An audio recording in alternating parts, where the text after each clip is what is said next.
അത് നമ്മുടെ സംസ്ഥാനത്തിൻ്റെ സാമ്പത്തികമായ കാര്യങ്ങളെ സംബന്ധിച്ചാണ്, ഫിനാൻസിൻ്റെ പൊതുവിഷയങ്ങൾ സംബന്ധിച്ചാണ്. ഇപ്പോൾ നമുക്കിപ്പോൾ ഈ നാളെ ഡൽഹിയിൽ കേന്ദ്ര ധനകാര്യമന്ത്രി, സംസ്ഥാന ധനകാര്യമന്ത്രിമാരുടെ ഒരു യോഗം വിളിച്ചിട്ടുണ്ട്. അത് പ്രീ ബഡ്ജറ്റ് മീറ്റിംഗാണ്. ആ ബഡ്ജറ്റിൻ്റെ മീറ്റിങ്ങിന് ഞങ്ങൾ പോകുന്നുണ്ട്. അത് അവിടെ പറയേണ്ട കാര്യങ്ങളെല്ലാം പറയും, സാധാരണ നമ്മുടെ ഡിമാൻഡുകൾ. ഇപ്പം നമ്മുടെ ഒരു സ്ഥിതി എന്ന് പറഞ്ഞാൽ, ഇതെല്ലാം ഈ പറയുന്ന കാര്യങ്ങളെല്ലാം അവിടെയും കൂടി ആവർത്തിക്കുന്ന കാര്യമാണ്, കേരളത്തിലെ ജനങ്ങൾ അറിയേണ്ടതാണെന്നുള്ളത് കൊണ്ടാണ്. ഇപ്പോൾ കേരളത്തിന് സാമ്പത്തികമായി വലിയൊരു ഉപരോധം തീർക്കുന്ന സ്ഥിതി തന്നെയാണ് കേന്ദ്ര ഗവൺമെൻറ് നിലപാട് സ്വീകരിച്ചുകൊണ്ടിരിക്കുന്നത്.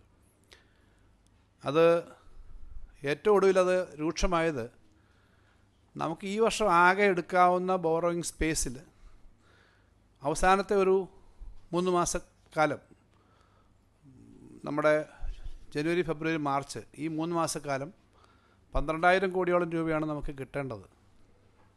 അത് നേരെ പകുതി 5,900-ലധികം വെട്ടിക്കുറച്ച് പകുതി താഴെ ഇപ്പോൾ നമുക്ക് കിട്ടുന്നുള്ളൂ. എന്ന് പറഞ്ഞാൽ 3 മാസത്തെ കാൽക്കുലേഷൻ എന്ന് പറഞ്ഞാൽ ഇതെല്ലാം വെച്ചിട്ടാണ്. അപ്പോൾ ഇത് ഈ വർഷം ആകെ എത്രയാണ് വെട്ടിക്കുറച്ചതെന്നുള്ളത് അറിയണം. ഈ വർഷം 17,000 കോടി രൂപയിലധികം, ഇതോടെ വരുമ്പോൾ 17,000 കോടി രൂപയിലധികം ഈ വർഷം കിട്ടുമെന്ന് പ്രതീക്ഷിച്ച തുക കുറഞ്ഞിട്ടുണ്ട്. അതിൻ്റെ കൂടാതെ വേറെ കേന്ദ്ര ഗവൺമെൻറ് നമ്മുടെ പൊതുവായിട്ടുള്ള സ്റ്റാറ്റിസ്റ്റിക്സിൻ്റെ പിന്നെ ഡിപ്പാർട്ട്മെൻറ്റ് കൊടുക്കുന്ന കണക്കുകളിൽ നിന്നും കുറച്ച് GDPയും GSTPയും കണക്കാക്കുന്നതിൻ്റെ ഭാഗമായിട്ടുള്ള കുറവുണ്ട്. അത് 4,250 കോടിയോളം കുറവ് വരും. ഇത് ഞങ്ങൾ കഴിഞ്ഞ ദിവസം കേന്ദ്രമന്ത്രിയെ കണ്ടപ്പോൾ അവിടെ വീണ്ടും ശ്രദ്ധപ്പെടുത്തിയതാണ്.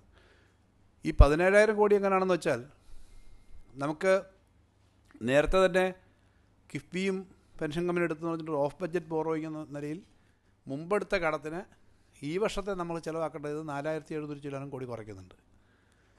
കഴിഞ്ഞ 50-60 വർഷമായിട്ടെടുത്ത കൊടുത്തിട്ടുള്ള ഗ്യാരണ്ടി ഉണ്ട്. സർക്കാർ ഗ്യാരണ്ടി കൊടുക്കും പലതിനും. അതിന് ഗ്യാരണ്ടി റിഡംഷൻ ഫണ്ടിന് ഫണ്ട് ഉണ്ടാക്കണമെന്ന് പറഞ്ഞിട്ട് അതിന് 5 വർഷം കൊണ്ട് ഫണ്ട് ഉണ്ടാക്കണമെന്ന് റിസർവ് ബാങ്ക് പറഞ്ഞേക്കുന്നത്. ഒറ്റ വർഷം കൊണ്ട് എടുക്കേണ്ട പണം മൊത്തം വെട്ടിക്കുറച്ച് 3,300 കോടി അതും കുറഞ്ഞിട്ടുണ്ട്. അപ്പോൾ 4-8 ഇതുകൂടാതെ 1922 കോടി നമ്മൾ സുപ്രീം കോടതി കേസ് പറഞ്ഞ് നമ്മൾ പറഞ്ഞ കണക്ക് അനുകൂലമാണെന്ന് തന്ന പണമുണ്ട്, അതും കുറച്ചു. ഇതുകൂടാതെ GSTP, IGSTയുടെ കണക്കിൽ ചില തെറ്റുകൾ വന്നിട്ടുണ്ടെന്ന് പറഞ്ഞിട്ട്, നമ്മുടെ തെറ്റല്ല, കേന്ദ്ര ഗവൺമെൻറ്റിൻ്റെ പുള്ളിൽ നിന്ന് ആകെ ചില സ്റ്റേറ്റുകൾ വിഡ്രോ എന്ന് പറഞ്ഞിട്ട് നമുക്ക് 965 കോടി നമുക്ക് കുറച്ചു, പല സ്റ്റേറ്റിനും കുറച്ചു. ഇതെല്ലാം കൂടെ വരുമ്പം 11,000 കോടിയായി. ആ 11,000 കോടിയുടെ കൂടെ ഏറ്റവും അവസാനം ഈ ഫൈനൽ ഓവറുകളിൽ നിയമവിരുദ്ധമായിട്ടുള്ള കളി നടത്തുന്നു എന്ന് പറയുന്ന പോലെയാണ്. ഏതൊരു കളി നിയമത്തിൽ